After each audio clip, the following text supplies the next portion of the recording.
Send 7 is on a semi-break during August, with episodes being released on Mondays, Wednesdays and Fridays. We will be back 5 days a week in September. Good morning, this is Send 7 World News in 7 minutes. I'm Stephen Devincenzi. Today is Friday, the 21st of August, 2026.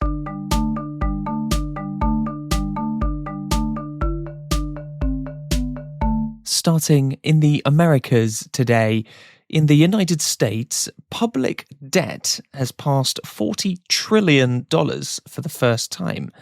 The debt has doubled from $20 trillion since the start of Donald Trump's first term as president in 2017. During the current fiscal year, the US government has received around $4.5 trillion in taxes and other forms of income. However, it has spent $6.3 trillion. Interest payments towards the public debt are the second largest cost to the US government after Social Security payments. In Colombia, a landslide at a mine has killed 13 workers in the southwestern region of Nariño, local officials have said. In Peru, heavy rains have caused floods and landslides. Access to the ancient Inca site of Machu Picchu has been disrupted by blocked roads. In Israel, the United States ambassador to Israel, Mike Huckabee, has criticized Israeli settlers in the West Bank who have been blocking Palestinians from leaving their homes around the town of Qusra, a situation that has been described as a siege. Huckabee is a Baptist Christian minister and has previously supported Israeli settlements in the West Bank. However, speaking to Reuters yesterday, he said that stealing Palestinian land was against God's law. Let's go to the Ten Commandments. Thou shalt not steal. So you shouldn't even covet. We have personnel that have gone into the area of Qusra and continually monitor what is happening. We're appalled at some of the things that have happened to families who are the victims of just criminal activity that is inexcusable and repugnant. And I think if we're going to be true to faith, true to heritage, then you recognize that if you don't own something, you don't take it and you don't desire it. So if someone owns the land and they own their house, then having someone come and take it over and scare the family away from it, that's a violation not just of man's law, that's a violation of God's law, and it should be called out as such.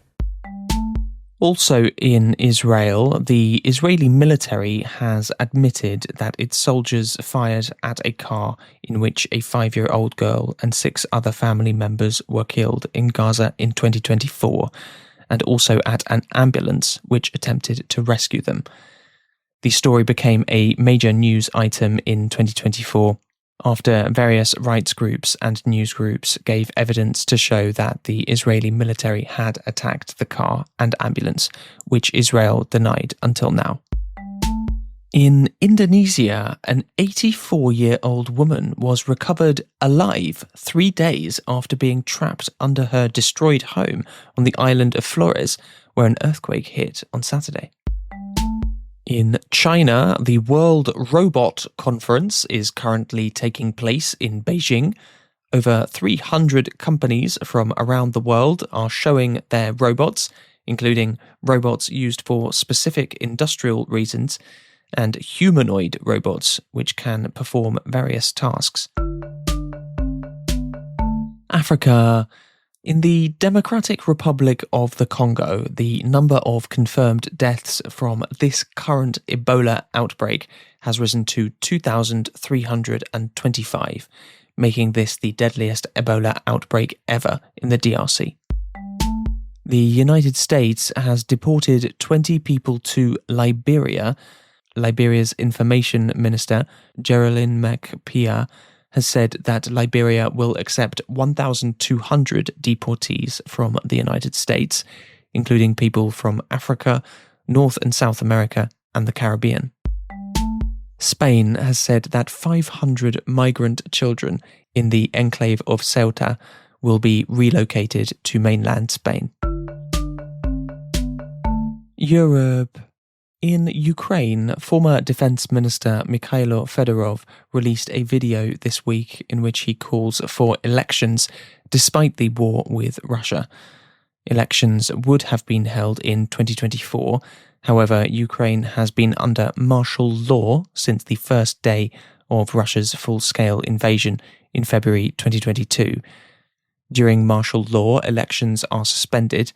Until now, all major politicians, including opposition politicians, have agreed that there should not be elections until the war is over, or there is a ceasefire, with people generally saying that it would be extremely difficult to organise elections, as Russia occupies about 20% of Ukraine, with millions more people living in frontline areas, and almost 1 million soldiers are currently deployed, and millions of Ukrainians are living in other countries as refugees. In a future presidential election, Mikhailo Fedorov is considered a possible challenger to President Volodymyr Zelensky, as opinion polls often show him to be very popular. Also in Ukraine, a Russian missile and drone attack killed at least 17 people in the capital Kyiv between Wednesday night and yesterday morning, and at the time of recording, there are more attacks ongoing in Kyiv. In Ireland, the US billionaire and CEO of Meta, Mark Zuckerberg, has bought the Strancali Castle estate for around €20 million, which is about 0.01% of his wealth. And in the UK, London's ultra-low emissions zone has led to children having better lungs, according to a recent study. Since 2019, there has been a charge for cars to enter Greater London if they don't meet emissions standards, generally because they are older. This has caused fewer heavily polluting cars to drive in this area. A study of 3,400 primary school children within the ULEZ zone found that children showed better lung growth since the introduction of the scheme. That's your world news for this week. To get this podcast without adverts, with bonus episodes, all the transcripts written by us every day, vocabulary lists, worksheets, and quizzes, you can become a Send 7 supporter. You can lock in our older, lower price before our prices go up in September. Click the link in the episode description or go to send7.org/support. Have a great weekend. If you are a Send 7 supporter, then I'll see you later for the quiz. And if you are not a supporter, then I'll see you on Monday.